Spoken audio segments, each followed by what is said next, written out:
영광의 비상이라고 하는 모토를 가지고 새해를 출발하면서 저에게 성경을 읽는 가운데 생긴 버릇이 영광이라는 단어가 나오면 다시 보게 되고요. 또 이 올라간다, 비상이라는 단어가 나오면 다시 보게 됩니다. 이 베델행전, 사도행전 강해를 시작하면서 오늘 본문이 바로 그런 본문이기도 합니다. 그래서 올라간다라는 단어가 나오는데 바로 예수님이 비상하는, 승천하시는 모습이 오늘 본문에 기록되어 있습니다. 3년 동안 동고동락했던 예수님이 그들 앞에서 하늘로 비상하는 모습을 보는 제자들의 마음이 어땠을 거라고 생각합니까? 사람이 붕 떠서 공중으로 솟아오르는 모습 그 자체로도 신기했겠죠. 그런데 그 하늘로 솟아오르는 예수님을 보면서 제자들이 그를 뚫어지라 쳐다보고 있는데 천사가 나타나서 이렇게 질문을 던집니다. 11절 보니까 갈릴리 사람들아 어찌하여 서서 하늘을 쳐다보느냐.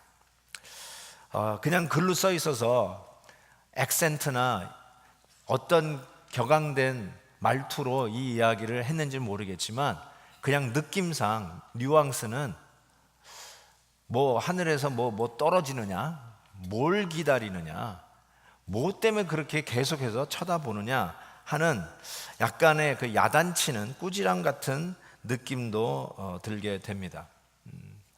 실은 이 사도행전을 의사 누가가 썼는데 의사 누가가 쓴 복음서 누가복음에 이 부분을 이렇게 적고 있습니다. 누가복음 24장에 보니까 볼지어다 내가 내 아버지께서 약속하신 것을 너희에게 보내리니 너희는 위로부터 능력으로 입혀질 때까지 이 성에 머물라 하시니라.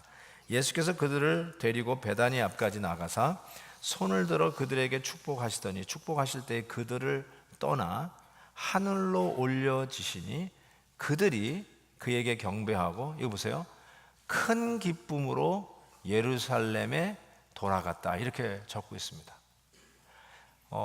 제자들이 지금 하늘을 뚫어지게 쳐다보고 있는데 천사가 뭘 그렇게 뚫어지게 쳐다보느냐, 그리고는 뭔가 좀 빠진 느낌이 들어요. 그리고 누가복음에 보면 큰 기쁨으로 약속한 것을 예루살렘에 가서 기다리라고 하는 말씀을 듣고 큰 기쁨으로 예루살렘으로 향하여 달려갔다. 그리고 성전에서 하나님을 늘 찬송하는 그 뭔가 이게 충만한 새 것을 향한 어떤 기대로 부풀어 있는 제자들의 모습을 보게 됩니다. 여러분, 도대체 예수님이 하늘로 비상한 것이 무엇이길래 제자들은 기뻐서 예루살렘으로 달려갔을까요? 어쩌면 제자들이 스승을 먼저 보내는 마음에 안타까워했을 것 같기도 하고 주저앉아서 이제 헤어지는 모습에 눈물 지었을 법도 한데, 아니 도대체 무슨 일이 일어났길래 제자들은 예수님이 자기들 앞에서 하늘로 솟아오르시는 모습을 보면서 기쁨으로 예루살렘을 향해서 갈 수 있었을까요?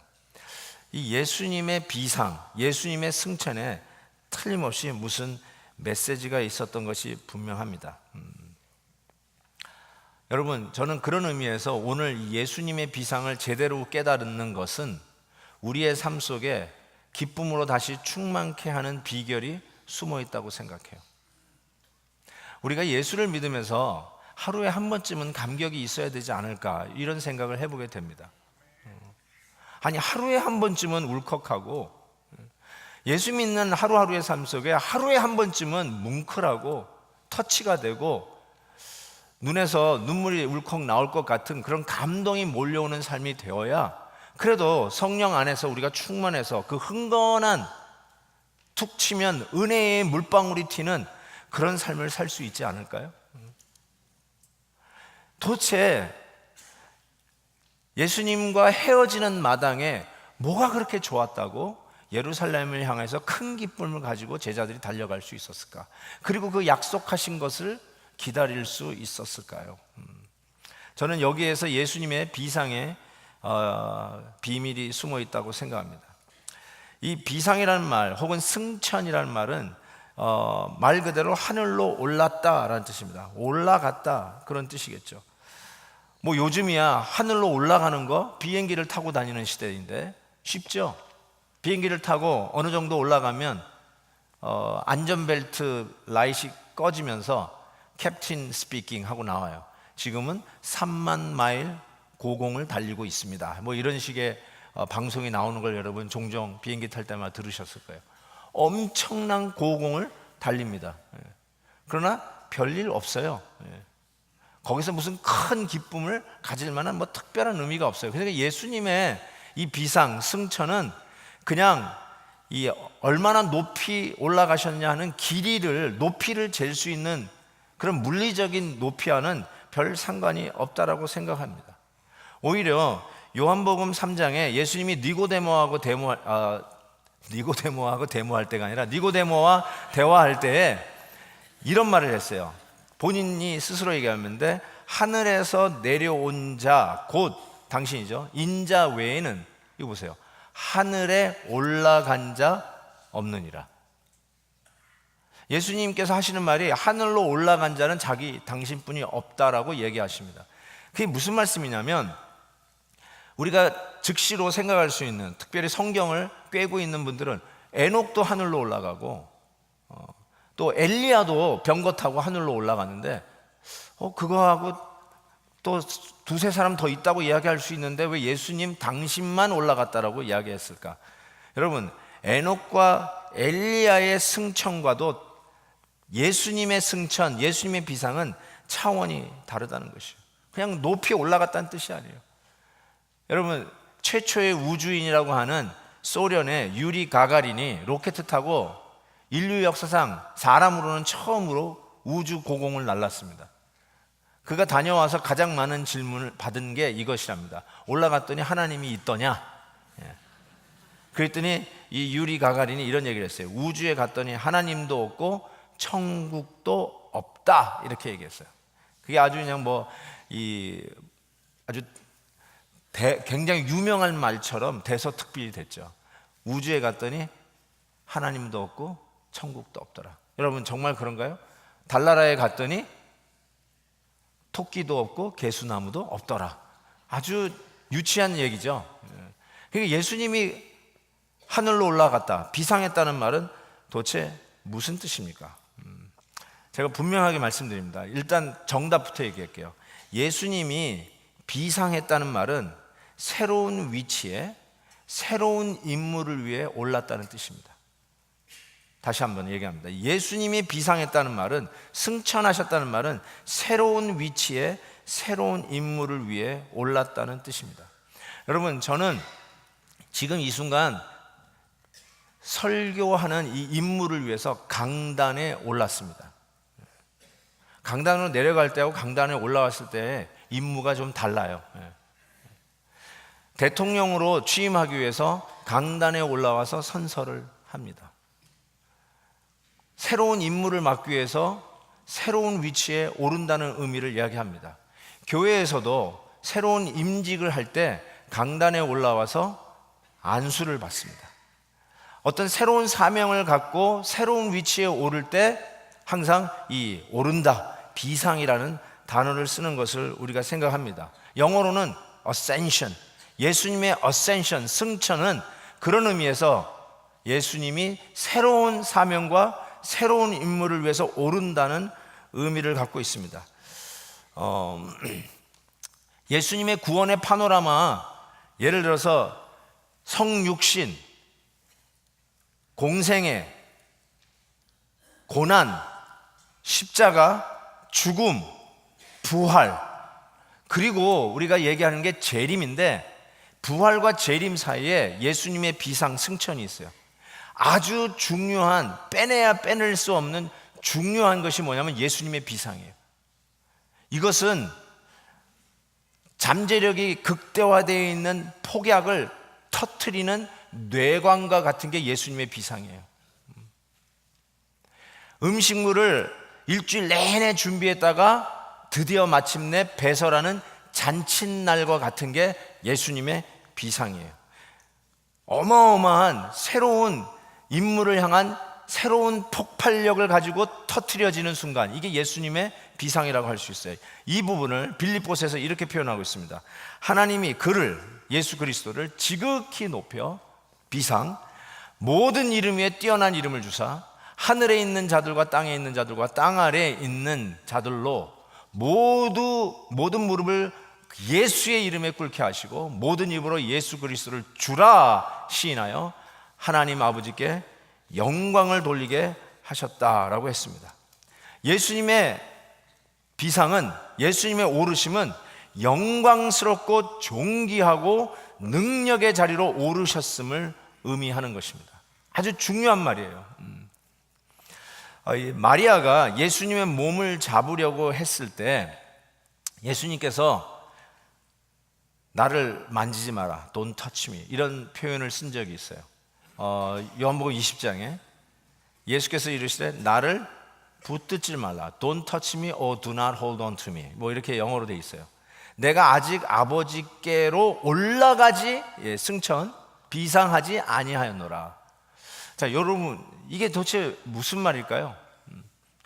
마리아가 예수님의 옷자락이라도 잡으려고 이렇게 하는데 만지지 마, 내가 아직 하늘로 승천, 비상하지 않았다.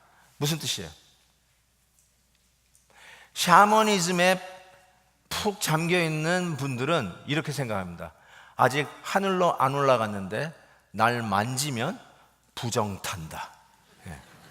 거의 대부분이 이 부분을 그렇게 해석하는 걸 보여요. 부정탄대요. 건드리지 말래요. 근데 여러분, 그 뜻이 아니에요. 마리아가 예수님을 붙들었을 때의 모습, 눈에 앞에 있을 때, 만져질 때 비로소 위로를 얻는, 예수님이 늘 내 옆에 만질 수 있는 거리에 계시고 눈에 보이는 거리에 있어야만 힘을 얻는 그런 자세로 나를 더 이상 붙들지 말라. 하늘로 비상하는 예수 그리스도, 왕의 자리로 올라가는 예수 그리스도, 능력의 하나님, 만왕의 왕 대신 그 만군의 여호와의 하나님, 그 위치로 비상하시는 그 예수 그리스도를 붙들라는 뜻이죠. 더 이상 육체를 가지고 있는 나사렛 예수를 붙들지 말고 왕의 왕으로 등극하는 그 하나님을 붙드는 사람이 되라고 하는 것이에요. 그래서 우리를 향한 아주 중요한 교훈이 이겁니다.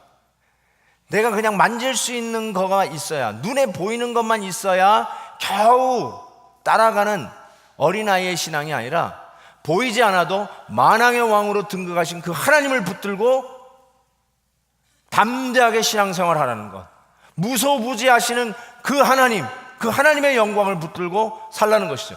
그런 의미에서 우리도 역시 영광의 비상을 해야 할 존재들이라는 거예요. 우리 주 예수 그리스도께서 만왕의 왕으로, 그래요, 모든 무릎이 그분 앞에서 무릎을 꿇고 그를 주라 시인하는 그 하나님으로 왕의 자리로 등극하신 그 주님을 붙들고 살아야 하듯이 우리도 그 주님을 믿으면서 비상해야 한다는 것입니다. 여러분, 우리 예수님이 왕좌에 오르셨습니다. 여러분, 그게 도대체 나하고 무슨 상관이 있냐라고 물으실 수 있어요. 근데 우리 주님이 만왕의 왕의 그 왕으로 등극하셨습니다. 그런데 히브리서에서 이런 표현을 썼어요. 히브리서 기자가 우리에게 큰 대제사장이 계시니, 예수님에 대한 표현이에요. 우리에게 큰 대제사장, 우리에게 메가 제사장이 계시다는 거예요. 더블 강조예요.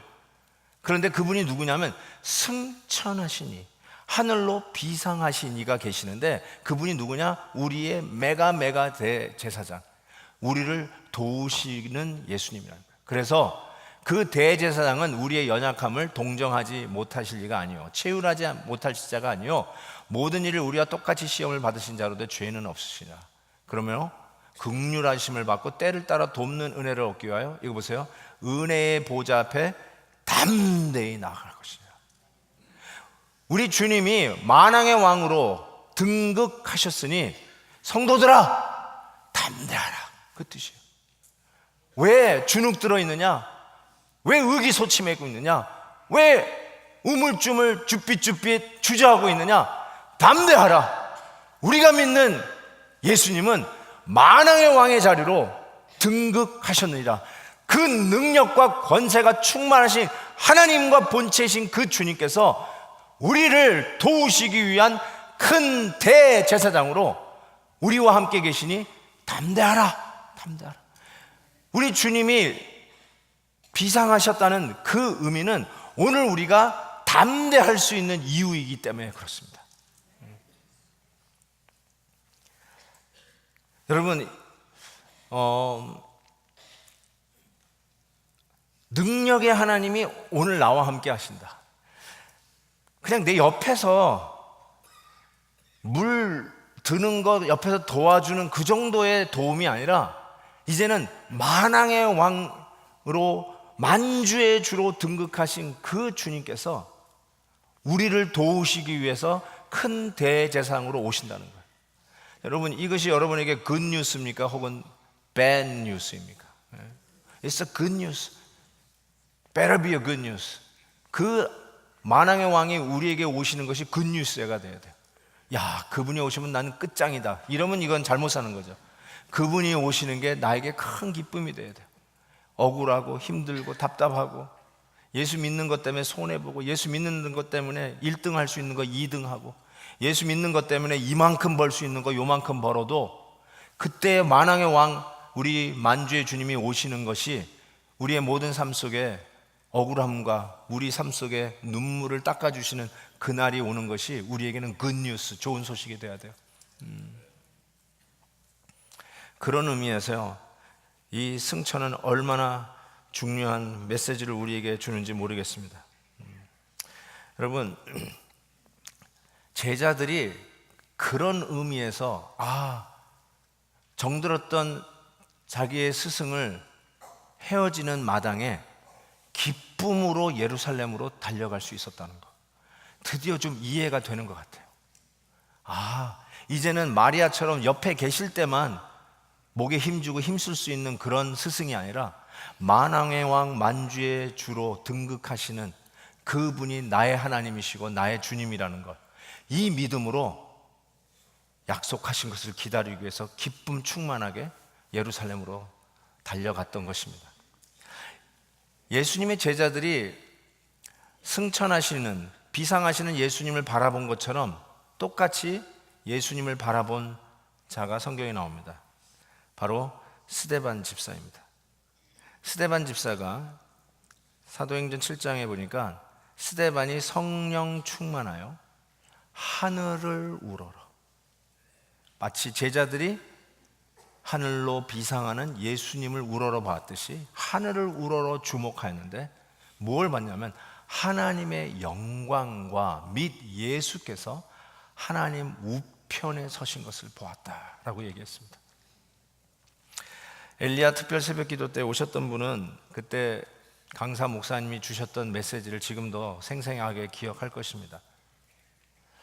예수님이 왕으로 등극하셨다는 말은 보좌에 앉으셨다는 뜻이에요.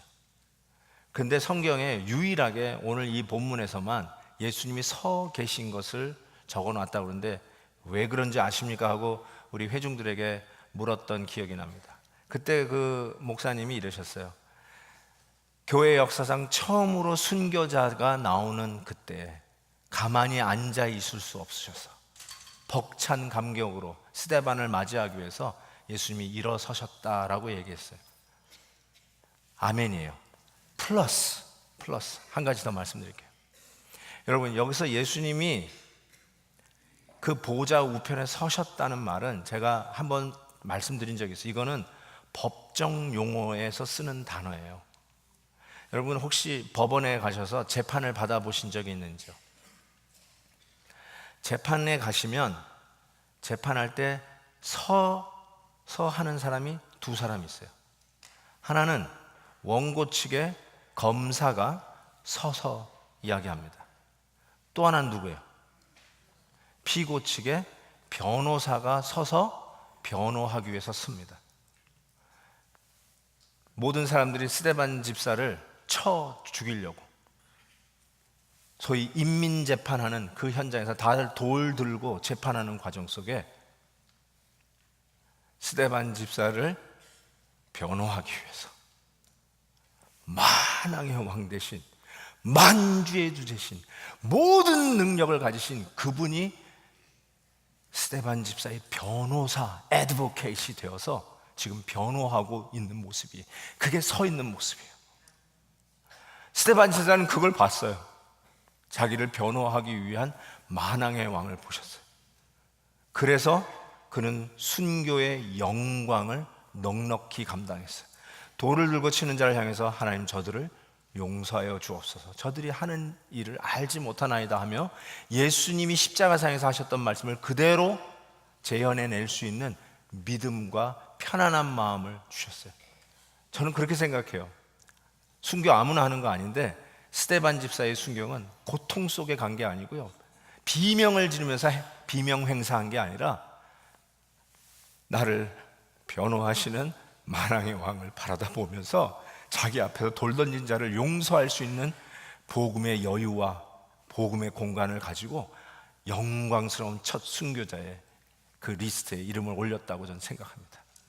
이게 오늘 나를 향해서 돌을 던지는 자들이 내 앞에 수두룩 빽빽 있다 할지라도 오늘도 나를 변호하시는 그분이 만왕의 왕이요 만주의 주심을 우리가 우러러 바라볼 수만 있다면 오늘 내가 믿음으로 담대하게 계속하여 이 신앙의 길을, 혹 손해를 본다 하더라도, 혹 핍박을 받는다 하더라도 늠름하게 걸어갈 수 있으리라고 저는 믿습니다. 여러분, 이게 바로 예수님의 비상을 보고 함께 비상하는 성도의 자존심이에요. 사도 바울이 에베소서에서 조금 이상한 이야기를 했어요. 에베소 4장에 보면 이런 말씀이 있어요. 진리가 예수 안에 있는 것 같이, 자 보세요, 너희가 참으로 그에게서 듣고 또한 그 안에서 가르침을 받았을진데. 그는 예수님이에요. 지금 에베소 성도에게 사도 바울이 하는 말이에요. 너희가 참으로 그에게서, 예수님에게서 듣고 예수님 안에서 가르침을 받았을진데 라고 했습니다. 그런데 여러분 아시다시피 예수님은 한 번도 에베소에 간 적이 없어요. 근데 누가 에베소에서 하나님의 말씀을 가르쳤나요? 사도 바울이 가르쳤어요. 그걸 이렇게 표현했어요. 예수님에게서 듣고 예수님 안에서 가르침을 받았다라는 이 표현을 쓰고 있습니다. 이뿐입니까? 에베소 2장에서는 바울이 이렇게 쓰고 있어요. 허물로 죽은 우리를 그리스도와 함께 살리셨고, 잘 보세요, 너희가 은혜로 구원을 받은 것이라 또 함께 일으키사 그리스도 예수 안에서 함께 하늘에 앉히시니. 에베소 성도에게 당신들은 지금 이 지구, 이 땅에 발붙이고 있는데 너희들은 이미 벌써 하늘에 앉은 자다. 우리 주님과 더불어, 만왕의 왕 되신 그 주님과 더불어 이미, 과거형이에요, 앉은 자다라고까지 표현하고 있어요. 예수님으로부터 직접 가르침을 받았을 뿐만 아니라 이미 하늘에 앉은 자라고 이야기하고 있습니다. 이게 바로 예수 그리스도의 비상을 바라다보고 오늘 믿음 생활 속에서 이 땅에 땅 붙이고 이 땅의 사람들 때문에 힘들고 이 땅에 여러 장애물 때문에 걸그적거리고 좌절하고 주저앉을 때가 있지만, 우리는 어떤 존재냐면 우리 주님께 직접 말씀을 배우는 자와 같고 이미 승리를 선포하고 하늘에 앉은 자와 방불하다, 이런 자존심을 가지고 넉넉히 믿음으로 승부하고 넉넉히 신앙생활을 할 수 있는 자가 바로 예수 그리스도의 비상을 보고 함께 비상한 성도들의 자존심, 성도들의 스테이터스, 신분이라고 지금 말씀은 이야기하고 있는 것이죠. 예수님께서 심지어 이런 말씀까지 하셨어요. 여자가 난 자 중에 세례 요한보다 큰 이가 일어남이 없도다, 이렇게 얘기했어요. 세례 요한이 가장 위대하다라는 표현을 이렇게 쓰신 거라고 할 수 있어요. 그런데 중요한 그단 말이에요. 그러나 천국에서는 극히 작은 자라도 그보다 크니라. 천국에 이미 하늘에 앉아있는 저와 여러분이에요. 저와 여러분은 하늘에 앉아있는, 천국에 있는 앉아있는 자들인데, 여러분이 여러분을 스스로 평가하기를 나는 너무나 작다, 나는 너무나 미약하다, 나는 너무나 부족하다 라고 느낀다 할지라도 그 자가 누구보다 크냐? 세례 요한보다 크다. 이게 우리의 자존심이에요, 여러분. 여러분이 세례 요한보다 뭐 믿음이 더 크다, 세례 요한보다 뭐 능력을 더 많이 행사할 수 있다, 그런 차원이 아니라 여러분의 신분이 예수 그리스도의 비상을 바라보고 기쁨으로 예루살렘에 돌아갔던 제자들처럼 한낱 우리가 눈에 봐야만, 옆에 붙들리고 만져야만 위로를 얻는 그런 예수님이 아니라 만왕의 왕 만주의 주로 등극하신 그 하나님을 나의 주 나의 예수 그리스도를 믿는다면 그 믿음을 가지고 오늘 이 땅에 발붙이고 살지만 하늘을 사는 사람들, 세례 요한이 상상할 수 없는 어마어마한 능력과 기쁨과 능력으로 공급받아 오늘도 이 땅에서 믿음으로 승부하며 살 수 있는 충분한 능력을 공급받은 자, 바로 그 자들이 저와 여러분이라는 뜻이에요. 이런 담대함으로 살라는 것이에요. 얼마나 감격스럽습니까? 저희 아들이 어렸을 때요, 굉장히 소심한 아들이에요. 우리 두 아들인데 좀 소심한 아들이었는데 제일 마음이 아픈 게 항상 얘가 말을 안 해요. 지금도 별로 말을 하는 편이 아니에요. 한번 교회에서 잃어버린 적이 있어요. 어디 있나고 찾았는데 아이들 그 크라잉룸 저 구석 기둥 뒤에서 혼자 소리도 죽이면서 흐느끼면서 울고 있는 아들을 발견하고 너무너무나 속상했던 그 시절이 기억이 납니다. 그러니까 좀 이렇게 팍 좀 사내답게 좀 박력 있게 좀 살았으면 좋겠는데 왜 이렇게 그럴까 그런데 아니나 다를까 학교에서도 이렇게 왕따를 당하는 거예요. 그래서 선생님이 굉장히 우려를 해서 피크닉 하는 날이 있었는데 우리 아내가 따라갔습니다. 아이들한테 자꾸 이렇게 치이지 말고 왕따 당하지 말라고 우리 아내가 일부러 따라갔어요. 피크닉 갔다 왔어요. 아내에게 물었어요. 어땠냐고. 우리 아들 어땠냐고. 그랬더니 이렇게 얘기하더라고요. 전혀 문제가 없었다고 얘기해요. 막 휘젓고 다니고 그렇게 애가 밝고 신나고 자신 있고 친구들하고도 어깨 툭툭 치면서 막 그냥 막 이게 장난치면서 잘 놀더라는 거예요. 왜 그랬을까요, 여러분? 엄마가 있으니까. 엄마가 딱 버티고 가니까 힘을 얻은 거예요. 여러분, 어린아이도 엄마가 따라오면 그렇게 힘을 얻는데 우리는 만왕의 왕 대신 그 자리로 등극하신 우리 주님이 계시잖아요. 스데반 지사가 바라보고 순교의 영광으로 늠름하게 들어갔던 그 주님이 계시잖아요. 헤어지는 이별의 슬픔보다는 왕으로 등극하시는 주님의 비상을 바라다보고 기쁨으로 충만하여 약속한 것을 기다리기 위해서 예루살렘으로 달려갔던 제자들을 보잖아요. 그렇다면 오늘도 우리가 왕으로 등극하신 주님을 바라다볼 때 내가 힘들고 어렵고 포기하고 싶은 장애물들이 내 앞에 있다 할지라도 이 하나님이 나의 하나님이시구나, 만왕의 왕이 나의 임금이시구나, 그 주님 바라다보고 우리 앞에 있는 장애물들을 아직껏 익사이링하게 장애물 경기하자, 훌쩍훌쩍 장애물을 뛰어넘으며 믿음의 행진을 계속하는 우리 하나님의 신실한 백성 될 것을 믿습니다. 우리 같이 한번 이 마음을 가지고 찬양했으면 좋겠습니다.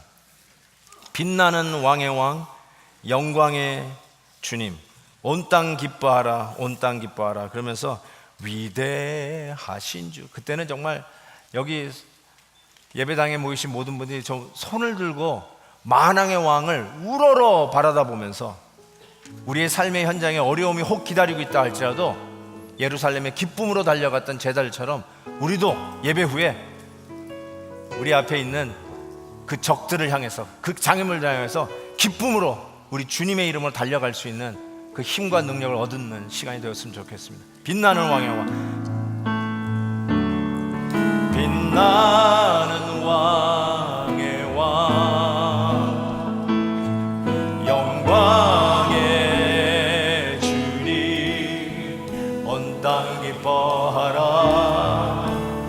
항상 기뻐하라. 황제의 온 이곳 찬양합시다. 어두움 물리쳐 저 원수는 떠내. 아멘. 저 원수는 떠내.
다시 한번 악기 없이 위대하신 주, 위대하신 주 찬양해. 위대하신 주 모두 알게 되리. 아멘. 위대하신 주. 기도하겠습니다.